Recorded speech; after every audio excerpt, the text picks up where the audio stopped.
दुनिया के लिए ये दौर बेहद मुश्किलों से भरा है। कोरोना काल की त्रासदी ने कई देशों का हुलिया बिगाड़ कर रख दिया है।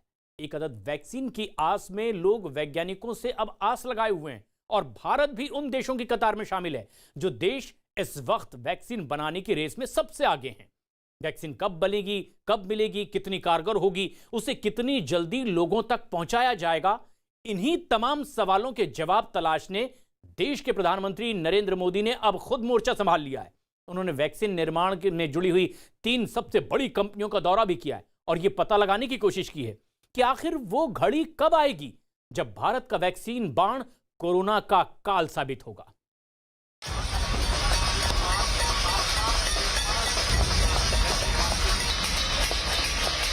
शाम को 5 बजे 5 मिनट तक ऐसे लोगों का आभार व्यक्त करें, ताली बजा करके, थाली बजा करके। 9 मिनट के लिए मोमबत्ती, दिया, टॉर्च या मोबाइल की फ्लैशलाइट जलाएं। जब तक दवाई नहीं तब तक ढिलाई नहीं।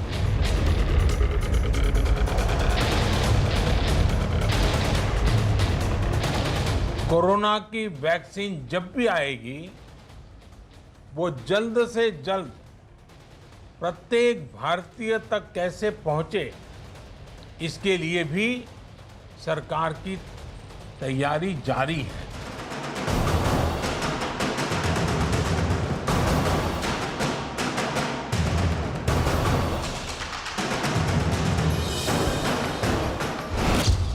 कोरोना काल में देश का सबसे बड़ा अभियान में नायक की भूमिका में पीएम मोदी। वैक्सीन की रेस पर देश के पीएम की नजर। जल्द आने वाला है कोरोना का काल। महामारी के इस दौर ने दुनिया के तमाम विकसित देशों की रीढ़ तोड़ दी है। त्रासदी के इस दौर ने दुनिया की स्वास्थ्य व्यवस्थाओं को हिलाकर रख दिया है।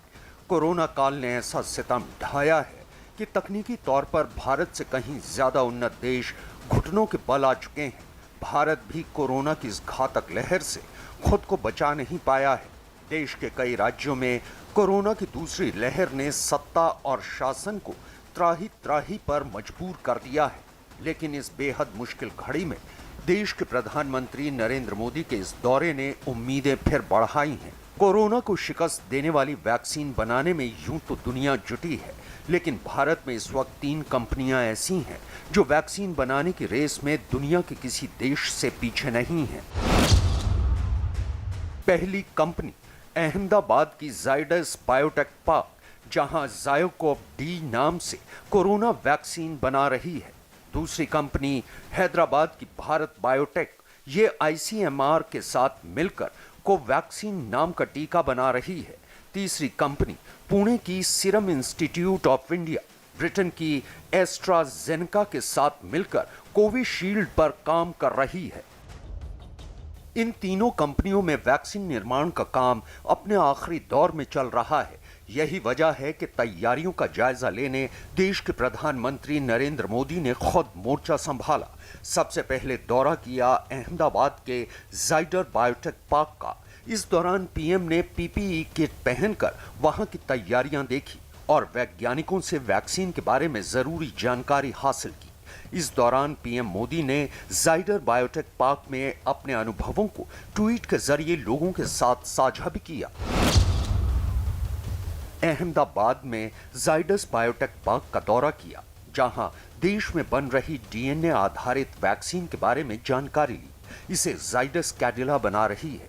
इस काम के पीछे लगी उनकी पूरी टीम को मैं बधाई देता हूं और उनके काम की सराहना करता हूं। इस काम में भारत सरकार उनके साथ है और पूरा सहयोग कर रही है।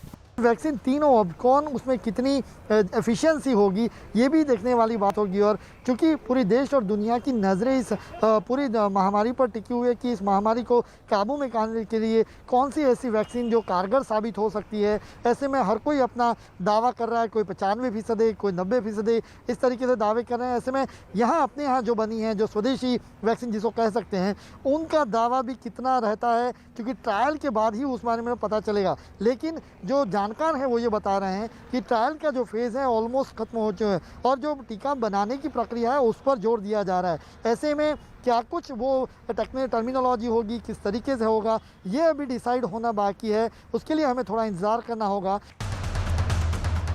दरअसल जाइडस कैडिला देश की बड़ी दवा कंपनियों में शुमार है। ये कंपनी जेनेरिक दवाएं और वैक्सीन बनाती है। ये कंपनी ज़ाइकोव डी नाम से कोरोना का टीका बना रही है। ये कंपनी दर्जन भर देशों में दवा और वैक्सीन का निर्यात करती है। 1952 में रमन भाई पटेल ने इस कंपनी की शुरुआत की थी। इस कंपनी की वैक्सीन ज़ाइकोव डी अपने आखिरी दौर के ट्रायल से गुजर रही है।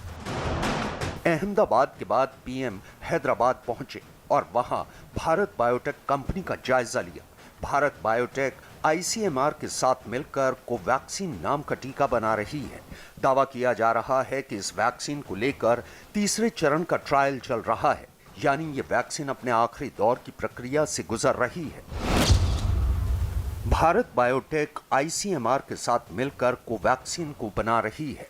कोवैक्सीन के बारे में दावा किया जा रहा है कि ये देश की पहली कोरोना वैक्सीन है। इस वैक्सीन के तीसरे चरण के ट्रायल में 26,000 लोग शामिल हैं। भारत बायोटेक वैक्सीन और बायोमेडिसिन बनाती है। ये कंपनी 65 से ज्यादा देशों में वैक्सीन का निर्यात करती है। अब तक ये कंपनी 400 करोड़ वैक्सीन बना चुकी है।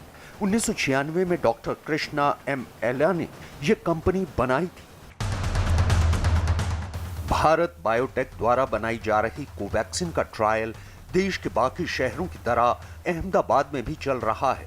अलग अलग राज्यों के 18 से 31 साल के तकरीबन 28,500 लोगों को चुना गया है जिन्हें ये वैक्सीन दी जा रही है। जिन लोगों को ये वैक्सीन दी जा रही है उन्हें कड़ी निगरानी में रखा जा रहा है। दावा किया जा रहा है कि जिन लोगों को टीका दिया गया है उनकी निगरानी अगले 1 साल तक की जाएगी। पेशेंट जब कंसेंट देते हैं उनके थोड़े क्राइटेरिया है, जैसे 18 साल से 60 साल के अंदर होने चाहिए, उनको कोविड का इन्फेक्शन अभी नहीं लगा होना चाहिए और उनके घर में किसी को कोविड नहीं हो और कोई ड्रग की एलर्जी नहीं हो। वो चारों चीज़ों में अगर वो खरे उतरते उसके बाद में वो कंसेंट देते हैं तो उसके बाद वो कंसेंट फॉर्म का डेटा हम सिस्टम में जनरेट करते हैं और उसका एक कोड वर्ड आता है। वो कोड से हम वो कोड की वैक्सीन लेके जो रिजर्व रखी है वो हम उसको टेम्परेचर को मेंटेन करते हुए, सारे प्रोटोकॉल को मेंटेन करते हुए उसको तुरंत देते हैं, क्योंकि 1 महीने में हमें 1000 लोगों को एनरोल करना है ताकि हमारा स्टडी स्टार्ट हो जाए और उसका ऑब्जर्वेशन हमें 1 साल तक करना है। कोरोना काल में पीएम मोदी की इस वैक्सीन यात्रा पर देश के स्वास्थ्य मंत्री हर्षवर्धन ने भी ट्वीट किया। उन्होंने दावा किया कि पीएम मोदी का यह दौरा बताता है कि वो इस महामारी को लेकर कितने गंभीर हैं। कोरोना के खिलाफ लड़ाई में पीएम नरेंद्र मोदी जी एक सेनापति की भांति देश में किए जा रहे प्रयासों को नेतृत्व दे रहे हैं।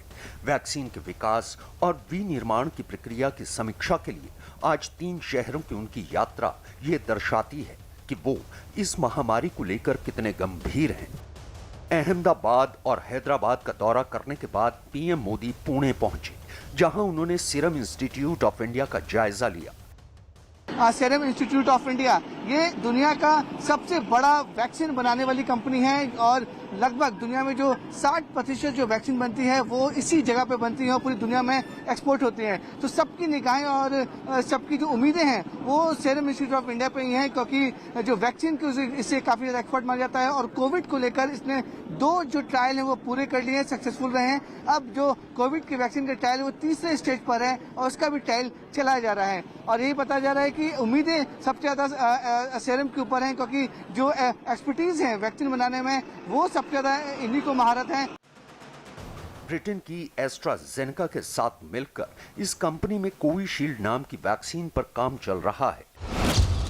सीरम इंस्टीट्यूट ऑफ इंडिया के बारे में दावा किया जाता है कि ये दुनिया की सबसे बड़ी वैक्सीन निर्माता कंपनी है। ये कंपनी हर साल 150 करोड़ वैक्सीन बनाती है। पोलियो, डिप्थेरिया, टेटनस, बीसीजी और रूबेला जैसी बीमारियों के लिए यह कंपनी वैक्सीन बना चुकी है। 170 देशों में यह कंपनी वैक्सीन सप्लाई करती है। 1966 में डॉक्टर साइरस पूनावाला ने सीरम इंस्टीट्यूट ऑफ इंडिया की शुरुआत की थी। Is that we're definitely going to have a vaccine that will be more than 70% effective. Once the regulators take a look at it and the final trial gets completed, we'll probably finalize on the dosage regime. You know, the other advantage is that if half a dose given by a full dose is there, you can benefit, you know, in terms of the financial burden also being reduced by that much. इस वक्त दुनिया की नजरें सिर्फ एक ही लक्ष्य पर टिकी हुई हैं और वो है कोरोना की वैक्सीन। भारत भी वैक्सीन निर्माण की रेस में तेजी से आगे बढ़ रहा है। यही वजह है कि एक एक घर तक वैक्सीन पहुंचाने का संकल्प लेकर पीएम मोदी ने उस वक्त मोर्चा संभाल लिया है जब वैक्सीन निर्माण अपने आखिरी दौर में है और कोरोना काल के बीच कभी भी वैज्ञानिक वैक्सीन आने की खुशखबरी दे सकते हैं। लेकिन इस कोरोना काल में वैक्सीन का निर्माण हो जाना ही कोई बड़ी खबर नहीं है। बड़ी बात यह भी है कि जब वैक्सीन बन जाएगी तब कितनी जल्दी इसे आम लोगों तक पहुंचाया जा सकेगा, क्योंकि भारत की आबादी 130 करोड़ से भी ज्यादा है। कम से कम समय में हर व्यक्ति तक वैक्सीन पहुंचाना किसी चुनौती से कम नहीं है। लेकिन यहां भी देश के प्रधानमंत्री की तैयारी पूरी है। हालांकि विपक्ष सवाल उठाने से भी नहीं चूक रहा है।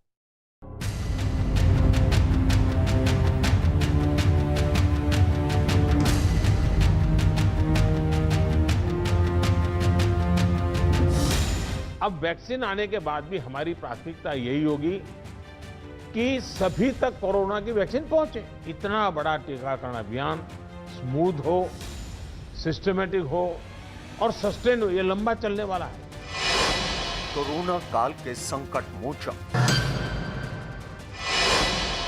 महामारी के दौर में सबसे बड़ा प्लान, पीएम की दूरदर्शिता का बड़ा असर, घर घर वैक्सीन पहुंचाने का मिशन। साल 2020 पूरी दुनिया के लिए एक ऐसे सबक वाला साल है जिसका हर एक दिन अध्याय की तरह याद रखने जैसा है। साल की शुरुआत में जब देश में कोरोना की दस्तक हुई तब कौन जानता था कि यह वायरस एक कभी न भुलाई जाने वाली त्रासदी बन जाएगा।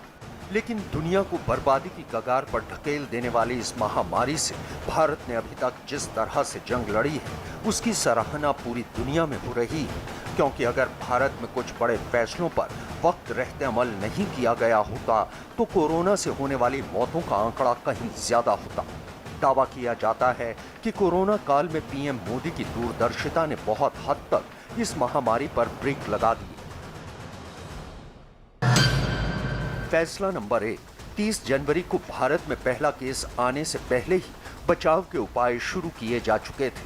फैसला नंबर 2, विदेश से आने वाले यात्रियों की स्क्रीनिंग करने वाले शुरुआती देशों में भारत भी शामिल था। फैसला नंबर 3, भारत ने सबसे पहले कोरोना के साथ रैपिड एंटीजन टेस्ट शुरू किए। फैसला नंबर 4, पीएम मोदी सामाजिक समारोह से दूरी बनाने की अपील करने वाले दुनिया के पहले नेता बने। फैसला नंबर 5, पीएम ने जब दूरी बनाने की अपील की उस समय भारत में 50 कोरोना केस थे। WHO से भी हमें इंतजार। इसके अलावा पीएम मोदी ने कई बेहद अहम निर्णय भी लिए जिनकी बदौलत न सिर्फ लोगों ने कोरोना के खिलाफ लड़ी जा रही जंग को सीख लिया बल्कि उन निर्णयों का असर भी बड़ा हुआ। जैसे पीएम मोदी ने कोरोना की शुरुआत में ही जल्द लॉकडाउन का फैसला लिया। पीएम के लॉकडाउन के फैसले ने कोरोना की रफ्तार पर ब्रेक लगा दिया। लॉकडाउन देर से होने पर मौतों का आंकड़ा बेहद ज्यादा होता। पीएम की अपील पर देश ने स्वास्थ्य सेवाओं से जुड़े लोगों का हौसला बढ़ाया। इतना ही नहीं, अब जबकि देश और दुनिया में कई वैक्सीन अपने आखिरी चरण के ट्रायल से गुजर रही हैं, तो यहाँ भी पीएम मोदी की अगुवाई में वैक्सीन डिस्ट्रीब्यूशन का खाका तैयार कर लिया गया है। किन लोगों को वैक्सीन पहले दी जाएगी इसकी भी लिस्ट तैयार कर ली गई है। दावा किया जा रहा है कि सबसे पहले कोरोना का टीका स्वास्थ्य कर्मियों को लगाया जाएगा। कोरोना वॉरियर्स को भी वैक्सीन पहले दी जाएगी। टीकाकरण के लिए डेटा बनाया जा रहा है जिसमें बुजुर्गों को प्राथमिकता देने की बात कही गई है। इतना ही नहीं, भारत कई मित्र देशों को भी वैक्सीन देगा। I would like to assure the people of Nepal that once a vaccine is rolled out, meeting Nepal's requirement would be a priority for us. कि विश्व स्तर पे भारत कोरोना वैक्सीन को कई देशों में, अपने मित्र देशों में और भी देशों में जिनको भी आवश्यकता है उनको प्रोवाइड करने का पूरा प्रबंध करेगी और प्रयास करेगी। तो यह वैश्विक स्तर पर भारत का बहुत बड़ा कंट्रीब्यूशन होगा। उधर दिल्ली के स्वास्थ्य मंत्री सत्येंद्र जैन ने दावा किया है कि देश की राजधानी होने के नाते वैक्सीन सबसे पहले दिल्ली को मिलनी चाहिए। जिस टाइम पर भी वैक्सीन मिलेगी, दिल्ली के पास एनफ इंफ्रास्ट्रक्चर है, एनफ सिस्टम है कि हम कुछ ही हफ्तों के अंदर पूरी दिल्ली की सारी पॉपुलेशन को लगा सकते हैं। स्टोरेज कैसे होगी उसकी चिंता मत कीजिएगा।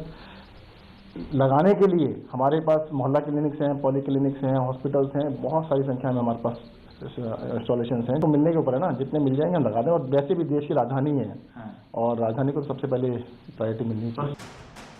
वहीं कांग्रेस को पीएम मोदी का ना तो ये दौरा रास आ रहा है और ना ही पार्टी कोरोना काल में पीएम मोदी के फैसलों से खुश दिखाई दे रही है। यही वजह है कि कांग्रेस नेता प्रमोद तिवारी ने पीएम मोदी पर कटाक्ष किया। प्रधानमंत्री के रूप में बहुत देर से जागे हैं वो। जब लाखों लोग मर गए हिंदुस्तान में कोविड से, कोरोना से, और तमाम संस्थानों में इसके लिए प्रयोग चल रहा है, तो उस समय प्रधानमंत्री जी का जाना विलंब से जाना है। कोरोना काल के बीच अब अगली जंग वैक्सीन को लेकर लड़ी जा रही है। दुनिया के बड़े बड़े देश वैक्सीन की कामयाबी को लेकर अपने अपने दावे कर रहे हैं। इस बीच जिस शिद्दत के साथ भारत में वैक्सीन के निर्माण पर काम किया जा रहा है वो अपने आप में उम्मीद की किरण जगा रहा है। लेकिन सवाल सबके मन में यही है कि आखिर वो कौन सा दिन, कौन सी तारीख होगी जब कोरोना पर वार करने वाली वैक्सीन हमारे और आपके सामने होगी।